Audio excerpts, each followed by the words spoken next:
بدر کے میدان سرکار دو عالم صلی اللہ علیہ وسلم نماز ادا فرما رہے، صحابہ جان گئے تھے۔ وہ ہماری طرح نہیں تھے نا، صحابہ کا عقیدہ عشق تھا۔ یاد رکھیں، حضور کی پہچان اور حضور کی معرفت عقل میں نہیں آ سکتی۔ اگر عقل سے جانتا تو ابو جہل بھی جانتا تھا، ابو لہب اور عتبہ اور شیبہ بھی جانتے تھے۔ اگر عقل سے کسی کو حضور کی شناسائی ہوتی تو یہودی اور عیسائی بھی تو جانتے تھے، مگر ان کو ایمان نہیں ملا۔ ایمان حبشہ کے بلال کو مل گیا۔ وہ کون سی یونیورسٹی سے پڑھ کے آیا تھا؟ اس کو اصل میں حضور کے خلق کی خیرات ملی تھی۔ خلق کی خیرات دیکھ کر وہ تڑپ اٹھا کہ یہاں نہ سوچا جاتا ہے نہ دیکھا جاتا ہے، بلکہ یہاں بک جانا پڑتا ہے۔ اس لیے اقبال سے کسی نے پوچھا کہ دین کیا ہے؟ کہا نماز۔ کہا نماز سے پہلے بھی تو دین تھا۔ کہا روزہ؟ کہا روزے سے پہلے بھی تو دین تھا۔ کہا حج؟ کہا حج سے پہلے بھی تو دین تھا۔ اقبال سے پوچھا پھر دین ہے کیا؟ جو نماز سے پہلے بھی تھا، روزے سے پہلے بھی تھا، حج سے پہلے بھی تھا، وہ دین تھا کیا؟ اور جو اسے مانتا تھا وہ دیندار تھا۔ کہا وہ ایک ہی تو دین تھا، مصطفیٰ کو تکتے رہنا، حضور کو دیکھتے رہنا۔ ایمان اسی چیز کا نام ہے۔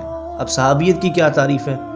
جس نے ایمان کی حالت میں لمحہ بھر حضور کے چہرے انور کا وظیفہ کر لیا، بس چلمن سے روشنی حاصل کر لی، حضور کے چہرے انور کا دیدار حاصل کر لیا، حضور کے چہرے کا وظیفہ حاصل کر لیا، بس ہی چیز کا نام صحابیت ہے۔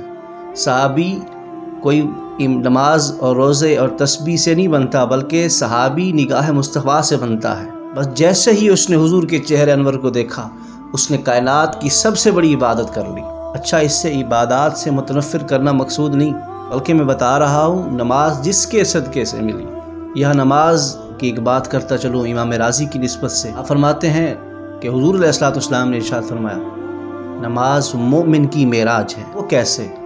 حضور کی معراج یہ تھی کہ انہوں نے رب کو دیکھا، رب کی قربت کو حاصل کیا، اور مومن کی معراج یہ ہے کہ جب وہ کہتا ہے کہ اہدنا الصراط المستقیم، مولا مجھے سیدھا راستہ عطا فرما، مجھے سیدھا راستہ دکھا، تو سیدھے راستے سے مراد ذات مصطفیٰ ہے۔ ان اعلیٰ لوگوں نے روایت کیا کہ صراط مستقیم سے مراد ذات مصطفیٰ ہے۔ جب انسان اس مقام پہ پہنچتا ہے تو رب کی بارگاہ میں التجا کرتا ہے، مولا مجھے مصطفیٰ سے ملا۔ تو جب اندر کا برتن صاف ہو، شیشہ صاف ہو، تو پھر روح مومن کی ملاقات روح مصطفیٰ سے ہو جاتی ہے۔ امام شافعی کے بارے میں آتا ہے کہ جب السلام علیک ایھا النبی پڑھتے تو پھر وہاں رک جاتے۔ آپ کے شاگرد تلامذہ مریدین انہوں نے سوچا کہ شاید آپ کا انتقال ہو گیا، لیکن جب نماز مکمل ہوئی تو پوچھا گیا حضرت ماجرا کیا ہے کہ آپ السلام علیک ایھا النبی پہ پہنچے تو پھر رک گئے؟ فرمایا السلام علیک ایھا النبی پہ جا کے رک گیا، جب تک بارگاہ مصطفیٰ سے سلام کا جواب نہیں آیا میں نے اس وقت تک اپنی نماز کو مکمل نہیں کیا۔ تو معلوم ہوا کہ نماز میں بھی حضور کی دید نصیب ہوتی ہے۔ اس لیے اقبال نے فرمایا ازاں ازل سے تیرے عشق کا ترانہ بنی، نماز تیری دید کا ایک بہانہ بنی۔ تو عرض کر رہا تھا کہ نماز ہو رہی تھی، کیسا خلق، کیسی عظمت، کیسی رفعت، کیسی بلندی۔ نماز پڑھتے پڑھتے حضور نے نماز ختم کی۔ کیوں؟ اس لیے کہ جبریل آ گئے تھے۔ صحابہ نے عرض کیا رسول اللہ صلی اللہ علیہ وسلم آج آپ نماز میں مسکرا رہے تھے، امام نماز میں کھڑا ہو تو مقتدیوں کو کیسے پتہ چلتا ہے کہ امام مسکرا رہا ہے؟ لوگوں، قرآن نے کہا کہ اس چیز سے رک جاؤ، اللہ نے کہا کہ اس چیز سے رک جاؤ، مصطفیٰ نے فرمایا کہ اس چیز سے رک جاؤ؟ نہیں، فرمایا محبت میں ہے جانے دو۔ صحابہ دائیں بائیں کھڑے ہو کے حضور کو دیکھتے رہتے تھے کہ حضور مسکرا رہے ہیں، آج حضور رو رہے ہیں، حضور کے چہرے انور کو دیکھتے رہتے تھے۔ انہیں پتہ تھا کہ سب سے بڑی عبادت یہی ہے کہ حضور کے چہرے کو دیکھتے رہنا، کیونکہ انہوں نے حضور سے سنا تھا کہ حضور سے پوچھا گیا یا رسول اللہ کیفا نصلی، ہم نماز کس طرح پڑھیں؟ حضور نے فرمایا اصلی کما رأیتمونی، اسی طرح نماز پڑھو جس طرح مجھے تکتے ہو۔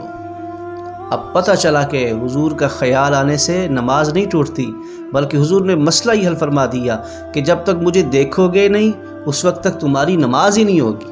آقا نے بتایا کہ میں مسکرا اس لیے رہا تھا کہ جبریل واپس آ رہے تھے، وہ مجھ سے پوچھے بغیر ہی عرشوں پہ چلے گئے۔ انہوں نے سوچا کہ جنگ ختم ہو گئی، لیکن جب وہ اوپر پہنچے تو جا کے آسمان کے اوپر جب دروازے پہ دستک دی تو فرشتے نے پوچھا کون؟ انہوں نے کہا میں سید الملائکہ جبریل۔ انہوں نے کہا کون جبریل؟